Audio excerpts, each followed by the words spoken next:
Hernia.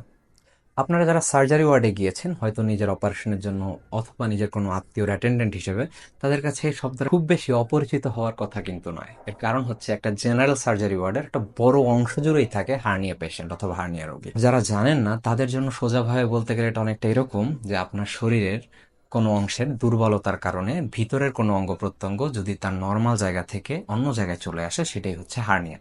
যেমন যেমন আমাদের পেটের মাসেলে যদি কোনো দুর্বলতা হয় অথবা কোনো জায়গায় যদি ছিদ্র তৈরি হয় এবং সেটা দিয়ে যদি আমাদের পেটের ভিতরের অঙ্গ প্রত্যঙ্গ বাইরে চলে আসে বা চামড়ার নিচে চলে আসে, বলতে পারেন সেটাই হার্নিয়া সহজভাবে। এছাড়াও হার্নিয়া হলে দেখা যায় যে যদি ওই জায়গার চাপ কোনো কারণে বেড়ে যায়, যেমন হাঁচি হলে, কাশি হলে অথবা কোষ্ঠকাঠিন্য অথবা ভারী কোনো কাজ করলে এই জায়গাটা আরও বেশি ফুলে যায় এবং অস্বস্তিও তৈরি হয়। এছাড়াও ওই জায়গায় ব্যথা হতে পারে। আর এখানে খুব গুরুত্বপূর্ণ একটা জানার ব্যাপার হচ্ছে, হার্নিয়ার ট্রিটমেন্ট কিন্তু শুধুমাত্র সার্জারি, মানে সার্জারি করা ছাড়া হার্নিয়া কিন্তু কোনোভাবেই ঠিক করা সম্ভব না। এখন আপনাদের অনেকের মনে প্রশ্ন আসতে পারে, এরকম কমন একটা জানা ব্যাপার নিয়ে ভিডিও বানানোর মানে কি? মানে আপনারা তো অনেকেই এটা জানেন, দেন ওয়াই? আসলে এখানে জানার মধ্যে একটা ছোট্ট অজানা আছে, সেটা হচ্ছে আমরা যে সার্জারি ওয়ার্ডে হার্নিয়া পেশেন্টদের ডিল করি, তাদের সবাইকেই আমরা একটা জিনিস কমনলি দেখি, সেটা হচ্ছে যে তারা এই হার্নিয়াটাকে গত 10-15 বছর ধরে বয়ে বেড়াচ্ছেন। এবং কারো কারো ক্ষেত্রে তাদের সাইজ বা আকারটা এতটাই বড় হয়ে যায়, খুবই বিদঘুটে এবং বীভৎস দেখায়।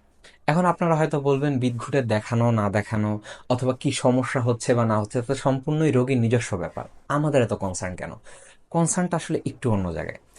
যদিও সার্জারি করানো বা না করানো সম্পূর্ণই রোগীর নিজস্ব ব্যাপার বা পার্সোনাল চয়েস, কিন্তু এই হার্নিয়ার ব্যাপারে ছোট্ট একটা কিন্তু আছে। সে কিন্তুটা কি?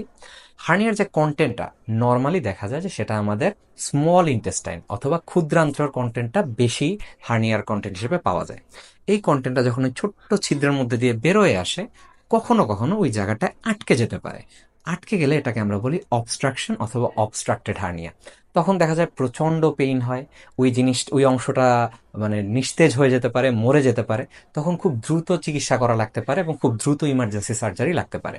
এবং এরকম কন্ডিশনে মাঝে মধ্যে দেখা যায় যে রোগীর প্রাণনাশেরও একটা হুমকি চলে আসে।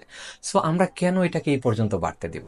বরং আমরা হার্নিয়ার এরকম সিমটমস দেখা গেলে যে কোনো একটা জিনিস যে জায়গায় আগে ছিল না ওই জায়গায় ছোট্ট বের হয়ে আসতেছে এবং বের হয়ে এসে আমাদের চামড়ার নিচে এসে জমে থাকছে, এমন কিছু পেলেই সেটা বড় হতে দিব না, বরং ছোট্ট অবস্থায় আমরা ডাক্তারের শরণাপন্ন হব এবং সার্জারির মাধ্যমে এই হার্নিয়াটাকে রিপেয়ার করে ফেলব।